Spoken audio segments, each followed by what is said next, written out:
అందరికీ ఉగాది క్రోధనామ సంవత్సర శుభాకాంక్షలు. మీ అందరూ ఈ రోజున అందరూ సుఖంగా సంతోషంగా ఉండాలని మనస్ఫూర్తిగా కోరుకుంటున్నాను. ఉగాది అంటే అందరికీ గుర్తొచ్చేది తెలుగువారి పండుగ.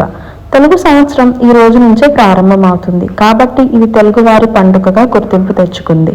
చైత్ర శుద్ధ పాడ్యమి నాడు వచ్చే ఈ పర్వదినానికి ఎంతో ప్రాముఖ్యత ఉంది. ఈ నూతన సంవత్సరంలో రాశి ఫలాలు, గ్రహస్థితులు ఎలా ఉన్నాయో తెలుసుకొని గ్రహ శాంతులు లాంటివి జరుపుకొని సుఖంగా ఉండేందుకు పంచాంగ శ్రవణాన్ని చేస్తారు.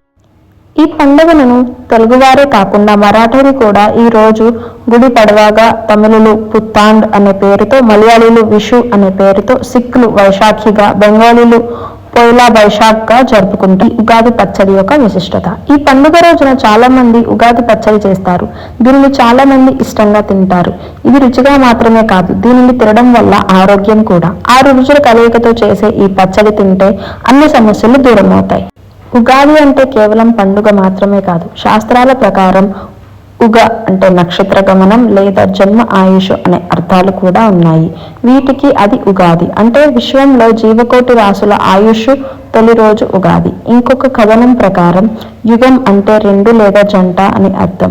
ఉత్తరాయణ దక్షిణాయన మధ్య సంయుక్త యుగం కాగా ఈ యుగానికి అది ఉగాది అవుతుంది పండితులు చెబుతున్నారు. అంతేకాదు ఉగాది నుంచి వసంత ఋతువు ప్రారంభమవుతుంది. పురాణాల ప్రకారం చైత్రమాసం శుక్లపక్ష శుద్ధ పాడ్యమి తిథి నాడు ఉగాది రోజున సృష్టి ప్రారంభమైనట్లు పండితులు చెప్తారు. వేదాలు తస్కరించిన సోముకుడి హతమార్చి మత్స్యావతారంలో ఉండే విష్ణువు వేదాలను బ్రహ్మదేవుడు అప్పగించి శుభతరణ పురస్కారంగా విష్ణువు ప్రతీర్థం ఉగాది ఆచరణలోకి వచ్చింది. చాలా మంది నమ్ముతారు చైత్ర శుక్ల పాడ్యమి తిథి నాడు ఈ విశాల ప్రపంచానికి బ్రహ్మదేవుడే సృష్టించినట్లు పండితులు చెప్తారు. అందుకే సృష్టి ఆరంభానికి సంకేతం ఉగాది పండుగగా జరుపుకుంటారు. హిందూ క్యాలెండర్ ప్రకారం తెలుగువారి నూతన సంవత్సరం కూడా ఉగాది నుంచే ప్రారంభమవుతుంది. అందుకే దీన్ని తెలుగువారి తొలి పండగగా అంటారు. ఈ పండుగ కొత్త శాకానికి నాంది పలుకుతుంది. ఈ పవిత్రమైన రోజున 2 తెలుగు రాష్ట్రాల్లో ఉగాది పండుగను ఘనంగా జరుపుకుంటారు. ఉదయాన్నే తలస్నానం చేసి ఇంటికి మామిడాకులను అలంకరించి కొత్త బట్టలు ధరించి ఉగాది పచ్చడితో దినచర్య ప్రారంభిస్తారు. ఈ రోజున జనులందరూ తమ ఇళ్లల్లో మామిడాకులు, రంగోలీలు అలంకరిస్తారు. మామిడాకులు పవిత్రమైనవిగా పరిగణించబడతాయి అని నమ్ముతారు.